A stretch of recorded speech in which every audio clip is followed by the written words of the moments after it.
સ્થાનિક સ્વરાજ્યની ચૂંટણીનું બ્યુગલ ફૂંકાતા રાજકીય ગરમાવો શરૂ થયો છે। કોંગ્રેસ દ્વારા ભાજપ સામે 16 જેટલા ભ્રષ્ટાચારના આક્ષેપ સાથેની ચાર્જશીટ પોથી તૈયાર કરી છે।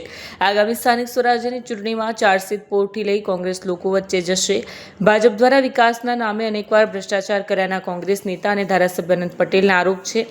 માત્ર રોડ રસ્તાના નામે લોકોને ગેરમાર્ગે દોરી ભ્રષ્ટાચાર કર્યાનો આરોપ છે। આગામી દિવસોમાં કોંગ્રેસ ચૂંટણી ઢંઢેરો જાહેર કરશે। કોંગ્રેસ નેતા અને ધારાસભ્ય અનંત પટેલનું નિવેદન છે 56,000 જેટલા બોગસ આદિવાસી પ્રમાણપત્ર બનાવવામાં આવ્યા હતા। રબારી, ચારણ અને ભરવાડ જન્મજાત આદિવાસી નથી, જેથી તેઓને આદિવાસી પ્રમાણપત્ર આપવા જોઈએ નહીં।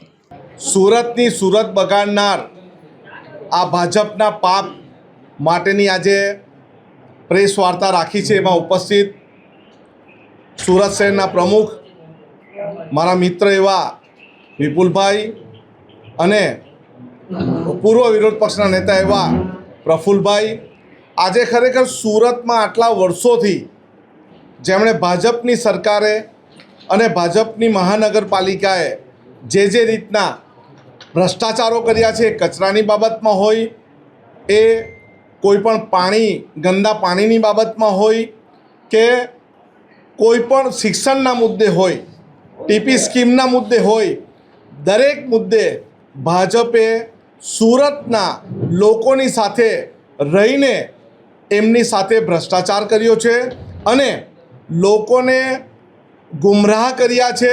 એ કચરાના મુદ્દે હોય, પાણીના મુદ્દે હોય કે શિક્ષણના મુદ્દે, કોઈ પણ મુદ્દે હોય।